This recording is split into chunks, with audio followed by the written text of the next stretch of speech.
Hey friends, welcome to What's Good in Your Neighborhood. I'm Laura Nicole, and if you're a CEO or have a CEO in your life, don't miss this one. I'm here today with Ekta of the SBA Regional Administration and Brandon from the SBDC. Hello. Welcome in to chat with me. Thanks for coming in. We're talking about a really cool event that's coming up. Maybe I'll let somebody kick it off and tell us what's happening, especially for women-owned small businesses here in the community. Yeah, so I can kick it off. Yeah. So this event is called ChallengeHER. So if you're a women-owned business, a CEO, CEO. I don't know. It's cheesy. It's what I do. Oh, well, okay. if that is you and you want to grow your business and get into government contracting, and let me tell you, the government is the biggest buyer of products from soup to satellites, as I like to say. So if you are anywhere in that spectrum, you could grow your business government contracting. And this event is called ChallengeHER. It's actually held by the Women Impacting Public Policy, but the Small Business Administration partners with them to hold this amazing event around the nation. And we're having it right here in Colorado Springs on August 22nd. That sounds amazing. I love this idea of like, it might not be exactly what you think of when you think of government contracting because, you know, we tend to, especially in this community, think of like a handful of things that people work in and Department of Defense or cyber or things like that. And so I'm going to come back to this because I want to know what other things we're thinking about. Yes. But you help people get certified, right? So that they can get those contracts. But a lot of times they come to you first, Brandon. They're getting training. They're launching their company here in the community. Yes. What does that look like from your perspective with the SBDC? Yeah, so I'm at the Pikes Peak Small Business Development Center, and we are your boots on the ground. We're the ones that are meeting with business owners every day and just really talking through their challenges. And oftentimes they'll ask us, what does it mean to get certified? Why would I get certified? And we talk through a lot of those nuances because it's not for everybody. But when it is right, we're the resource that they can come to, and we give them that soup to nuts training. What did you say? Soups to satellites. Soups to satellites. Well, we Right. give them the soup to nuts I like it. process to get certified. Why not? Well, it's true, right? Yeah. Because every business needs a little bit of everything. Yeah. And SBA funds the SBDC and partners such as them, but they are Right. the ones literally on the ground meeting with our neighbor, our mother, our CEO, everybody in between.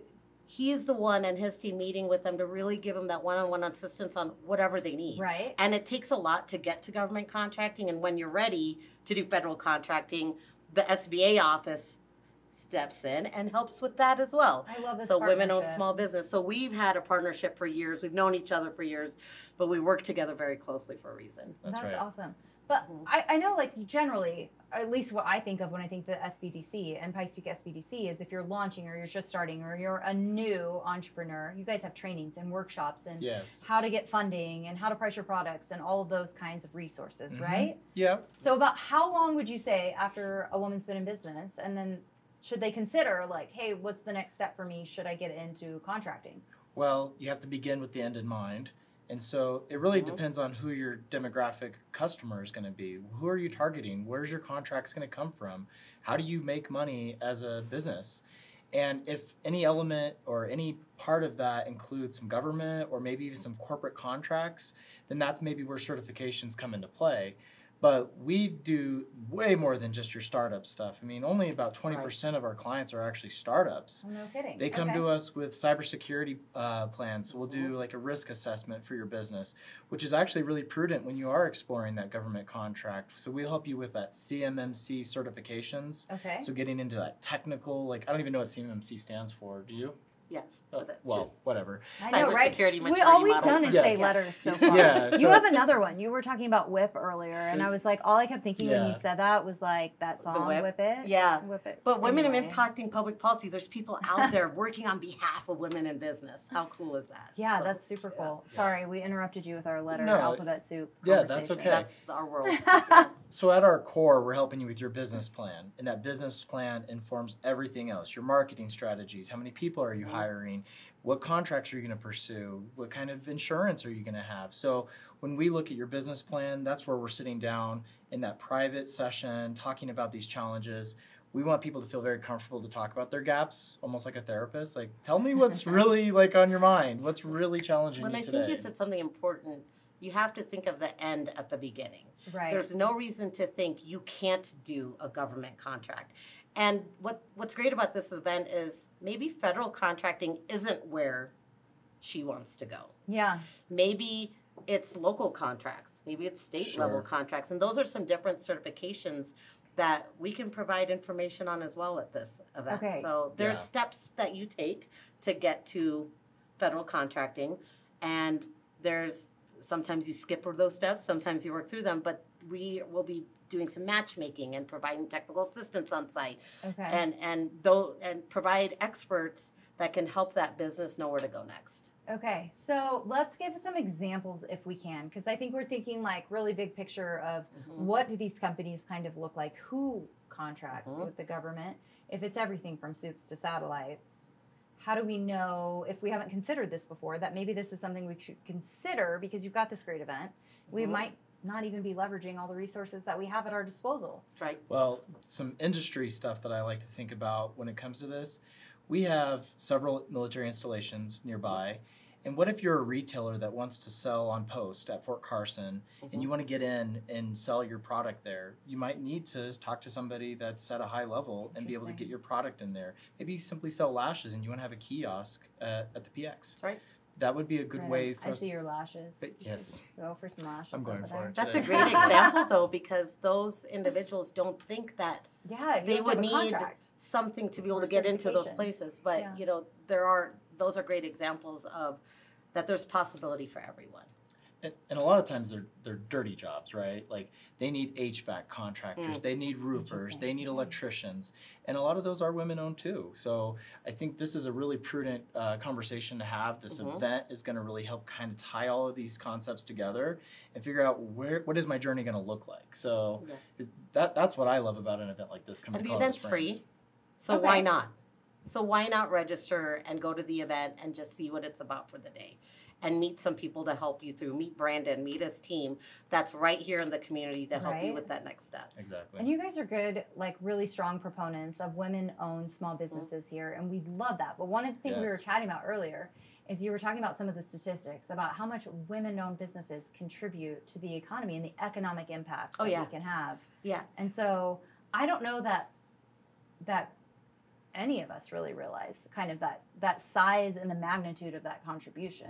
Yeah. So women have a very large place in the entrepreneurial world, in the small business world. And actually over the last few years during the pandemic, we have seen the largest amount of businesses, we call it the business boom, that have occurred through the pandemic. So what we see is when there's economic downturns, we actually see an uptick in small businesses starting. Ask Brandon, a number of people who probably walk through that door. Yeah. Why do you think that is? It's trying to generate extra income for their family. Okay. So when you start looking at what's the labor market, am I going to get another job, or am I going to have a second job, or can I do something that maybe I'm passionate about and I can start putting some of my own resources into building something that I can call for myself? Yeah. So when you start struggling and looking at your bills going, how am I going to get extra income for my family? A lot of times people turn to that entrepreneurship side of stuff. Well, and a lot of people lost their jobs. Yeah. And a lot of people stayed home to take care of their kids. Right. And women were actually the demographic who did that. They took time from their jobs to stay home. Well, during that time, they started businesses. Yeah. And now they are thriving because they started businesses in the hardest of times, and they had their financials in place and did all the things. Right. But 46% of all businesses in Colorado Springs are women-owned. And that's higher than the national really average of 44.6%. Okay. So it's actually really interesting that Colorado Springs, the women's demographic, is having an uptick. And actually overall nationwide, it's one of the fastest growing demographics, that and Black-owned businesses and Hispanic-owned businesses that are starting businesses in the past few years. So it's really exciting. The economic impact is huge. And, you know, there's just a lot of resources out there to help women-owned businesses. And this is a great place to start at this event. I actually just saw a report that said Colorado Springs is the number 3 place in the nation to be a minority business owner. And it's because we have this really great ecosystem. We've got support systems like the SBA, but SBDC is a piece of this big group of folks here in this community. We're actually working with the Black Chamber of Colorado Springs, and we have a women an entrepreneurship program launching this coming Tuesday. And that's a free program that we're going to be doing every Tuesday night for the next 12 weeks. Wow. So this is a space that we lean into a lot. Yeah, and in Colorado, we have the Minority Business Office, Minority Business Development Agency. We have the Women's Chamber, award-winning chamber right here in Colorado Springs. We have a lot of resources just statewide that come together even at the local level to support. It's really exciting. That is really we exciting. love it. I know. Yes. We have a lot of passion for this. Yes. We get excited I love it. about it. That's really exciting to me to hear and to be able to support those around me as well, right? Okay, so let's talk a little bit more about the event. I mean, it's what time is the event at, and how long? That's is a great question. It's an all-day event. All-day event. Yeah, Yep. and so just be ready to get there in the morning, and What they'll do we have need to food. bring with us? Notepad. Patience. Yes. Notepad questions. Okay. I would bring, if you're a business already working towards government contracting and you have your capability statement, your marketing materials, absolutely bring those with you. Okay. Because you'll have people that can look at that and help But you if understand. those sound is it like right on track? foreign terms to us, Yep. also we can still Just- come. You can come to the event Yes. with nothing and leave with a lot. That's Okay. right. Because it's actually going to be surrounded by partners that the SBA has in the field. So the Small Business Development Center, the Women's Business Center based out of Denver, Apex Accelerator, which is focusing on contracting. They're not an SBA partner, but they're a community partner, and they are Okay. funded federally to do the work for government contracting. We'll have banks there. We'll have funders there. So the list is really, really big. Actually, we have Catalyst Campus, Exponential Impact, I believe, will be there as well. So all the business entities in our community are planning to be at this event to support women-owned small businesses. That's amazing. Do you have a goal of how many you're hoping to get through and certify this year? Well, so nationally, 5% is the goal for women-owned small businesses on federal contracting, and we are working really hard to exceed that goal. Okay. But I will tell you what, the more the merrier. If we get one through, that is one person that we helped get a contract. So we're really excited about that. But we partner with the WIPP, Women in Public Policy, Impacting Public Policy, no acronyms, for a reason, because together we're working towards that same goal. That makes sense to me. Yeah. Okay. Well, you're both like huge proponents here of women in business. Is there anything like driving that for you personally? I would be remiss if I didn't ask for a story here, Ethan. Well, so I can talk about a story that I know she wouldn't mind me talking about Okay. her, because she's given us approval. We hold things very confidential in our worlds. But so a lot of people in our community know Barbara Myrick. She's a Black-owned, veteran-owned construction company. Her story is absolutely amazing. She worked hard as a mother. She worked hard as a career woman. She worked hard to put food on the table. And she is a very successful construction company that has contracts. We've worked with the city to talk about how can we get more small businesses involved. So she's a big supporter, not only because now that she has figured out the paths and navigation through this crazy world of government contracting, but now she helps others find that path as well. She served on the Women's Chamber Board. She has served on the Minority Business Office Board. She knows her stuff. But I think in general, we support women because they are a growing part of our economy. But it's just the right thing to do. I mean, supporting our minority-owned businesses is really important. Supporting those that are underserved or underrepresented in so many ways is something, as a woman and as a minority and as a veteran spouse, check. I have personally had to work really hard to get to where I am. Right. And so we love when we see somebody say, "Oh my gosh, That's nice. I just got my first contract," and that's what makes me go to work, and I know that's what makes Brandon go to work. 100%. Every time somebody comes to me, says they're on this journey, and we have a real good end in mind, I get really excited about that. And I can tell you, I'm a past board member for the Women's Chamber Foundation Board. I worked alongside Barbara when she was the president there. She does have a passion for this community. And I think when you find people like that, you want to just kind of ride their coattails. And this is a great place to live, work, and play. I have a couple daughters. I want to see them be able to flourish in this community as well. So for me, it's just about passion for community and entrepreneurship and that economic development. So that's what I love about it. And providing a voice for women, right? Yep. For so long, they have not had that seat at the table. Colorado Springs is a different story. Yeah. There are women leading organizations all over the place, and I love that. But why not also help those women find their own path and be able to do whatever they want to do? Right? and be their own boss. And sometimes I think that's all it really takes is some encouragement and empowerment and someone speaking into you. I worked in international entrepreneurship for a number of years supporting women. And we always knew, and one of the things in microfinance that we talk about is if you give a woman $1, 90% of it stays within that family. Like Absolutely. she reinvests in her family and her community and creates a better future for the next generation. And that's not always the case if you're maybe seeking more traditional investment opportunities. Not to say like the men don't focus on the families, but internationally speaking, that certainly was the case. And we know that in our community, the women really tend to pour back in our community here as well. Yeah, we have a great group of men that mentor women in this community as well. I'm just going to throw out names that people know: James Proby, Jonathan Liebert, Kyle Hibble. I mean, these are great leaders. Brandon Eldridge. One more time. Brandon Eldridge. Who's This guy. But I mean, it's important. Right? We have a community on both sides of the table that support women-owned businesses in all aspects. And a lot of women in our community are creating social impact businesses, doing great things for the community. And Jonathan Liebert's been a leader in helping in that aspect. So we've just got a great ecosystem here. And I'm glad that we were able to get this event back in our community. Oh, yeah, because you were telling me that 2018 was the last time, and so we weren't on the list last year. So that Colorado SB Director Francis Padilla and I bugged the right people, and actually Barbara Myrick helped us with this too, with the WIPP, because she used to be on their board, Women Impacting Public Policy, and so we got just all the right people on.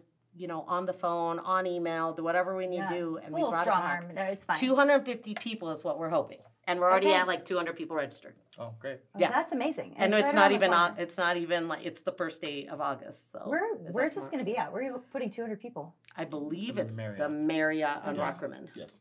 Okay, that's pretty central. Everybody should be able to get there. Yeah, very easy to get to. Love that. It's going to be a great event. All right, any other exciting things we need to know about this event? Well, I think the exciting thing is it's free. And there's no reason to not go to the event. Don't think that you're not the right person for the event, because you probably are. You just don't know it. Like I said, soups to satellites. There's something for everybody. And, even if you can't make that event, go to the SBDC, go to the SCORE here, go to the Women's Business Center in Denver, whatever fits you. I always say use all of them, because why not? Yeah. But also go, I have to say this, SBA.gov, because we both have a lot of virtual trainings. Okay. And the Ascent training is made for women on the SBA platform. And you can pick your path depending where you are at on your business. It's called a journey map. So it's really exciting. So we have a lot of things together. So just use all the resources. And I would say, if you can't come the whole day, you still need to come. Come for an hour. I have a lecture on just showing up. And when it comes to your business, a lot of people are in the weeds working in their business. This is a chance for you to stop and work on your business and think about what is the future, how are you going to strategize, what are you thinking about for the future of that. So even take half a day and just come work on your business with us. Okay, there's your directive, fans. There you go. BAM is to get out there and attend this event. For any CEOs or CEOs in your life, make sure you're there. Make sure you're participating. I love that there's so much opportunity and that you guys are out there supporting the community. Yeah. Thanks for chatting with me and Thanks chatting for having with us. all the listeners. That's all we have for today on What's Good in Your Neighborhood, and we'll see you next time.